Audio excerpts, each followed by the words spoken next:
చిన్నప్పుడు అమ్మ కొబ్బరి చిప్పలు ఎప్పుడు తీసుకురాగానే అమ్మమ్మ కొబ్బరి లౌజులు అయితే చేసేది.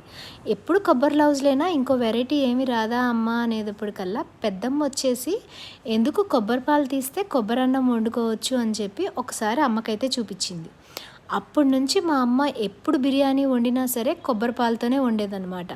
అప్పట్లో దమ్ బిర్యానీ అంత ఫేమస్ అయితే కాదు కానీ హైదరాబాద్లో అందరికీ కొబ్బరి పాలు అన్నం అయితే పెట్టేది. ఇది 80s నాటి కథ.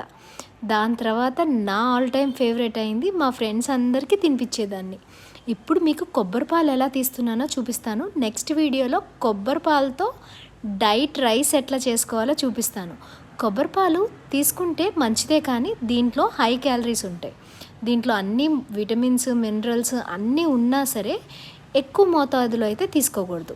కానీ once in a while coconut fat కూడా చాలా మంచిది, బాడీకి చాలా మంచిగా చేస్తుంది. కమెంట్స్లో చెప్పండి మీరేమంటారు.